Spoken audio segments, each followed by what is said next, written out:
Hey, what's up? John Sonmez from simpleprogrammer.com. So I am doing another book review. I've got a few of these to catch up on here. I want to get caught up so that I can review books as I read them. I go through a lot of books. I run for like 8 hours a week and I'm listening to audiobooks at 2.5 or 3x speed, depending on the skill or the speaking speed of the author and whether or not they have an accent. Sometimes I have to drop it down to 2.5, but I like to run at 3 if I can. Anyway, I am doing a review on a book that I reread or re-listened to that I think is really good. In fact, it's called The War of Art, and I highly recommend the audio version of the book because the author, the narrator for this book, he just sounds great. He just does an excellent performance. In my mind, always, I don't know the name of him now, the gentleman that narrated the book, but he will always be the voice of Steven Pressfield, the author of the book to me. Even though I've heard Steven Pressfield on podcasts, I'm like, that's not you. The book, that doesn't sound like you.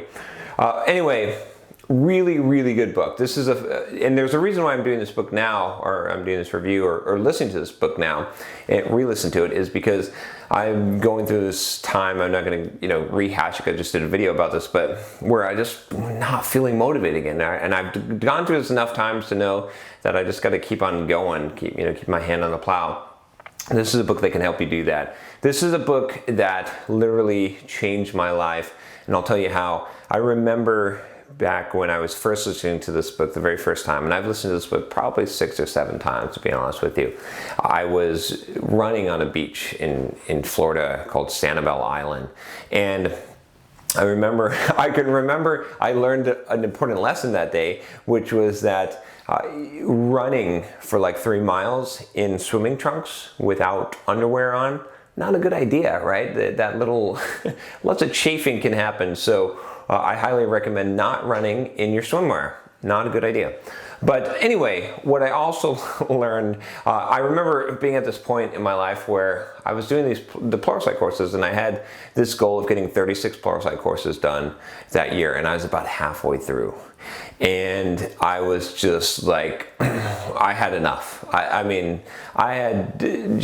was just at the end of my rope. I was just like, I don't want to do any more of this. I can't take this anymore. I'm only halfway through. How am I going to get through the rest of the year and keep pumping out these courses and keep to my crazy schedule and doing everything that I'm doing? How am I going to do this? And this book really came through. It was the right time. And, the book is about resistance, which is this holy evil force that causes you procrastination. It is a movable, nameless, faceless, unemotional force of the universe that we all face and we fight against. And it stops us from becoming our best. It stops us from doing our creative work. It stops us from succeeding. And for me, this book at that time when I was struggling, it helped me because it showed me that there's a lot of other people that are struggling. This is a human condition. This is a common thing, is that we all face this resistance. Anytime we're trying to improve ourselves in some way, anytime we're trying to do something creative or complete something that is great or produce our best work, to move from a lower level of consciousness to a higher level of consciousness, there's this resistance, and it fights us, and it fights us with every essence of its being. And it is us. It's internal, right? It's our procrastination. It's this, this whatever it is.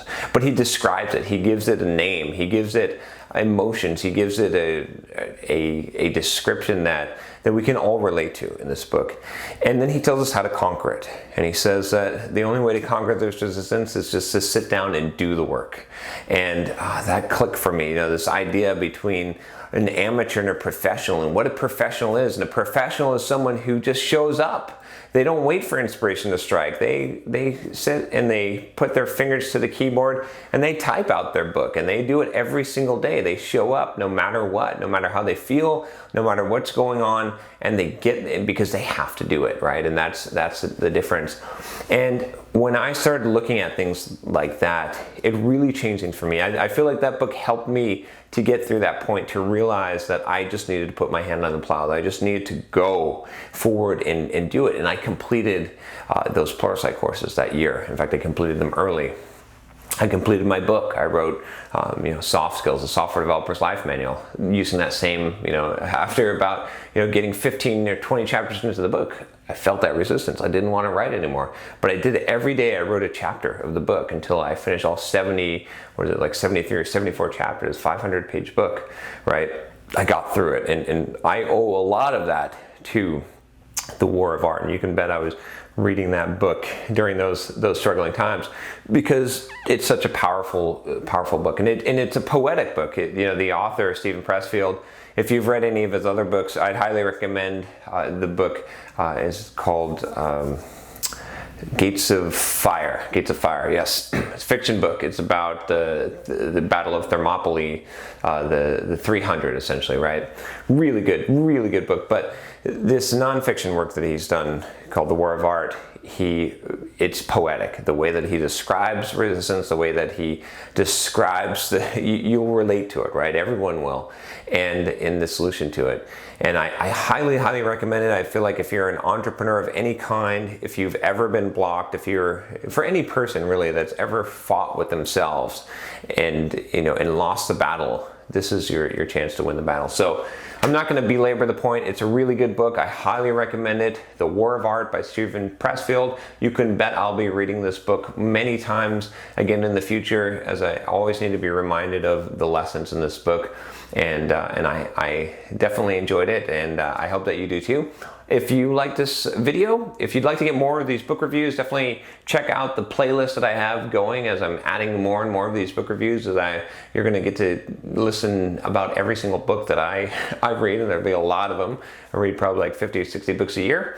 And if you want to make sure that you don't miss any updates, and you get other thoughts and wonderful things that I produce here as I fight the battle of resistance, subscribe. Click the button, or wait for the big button at the end and click that. But anyway, I'll talk to you next time. Take care.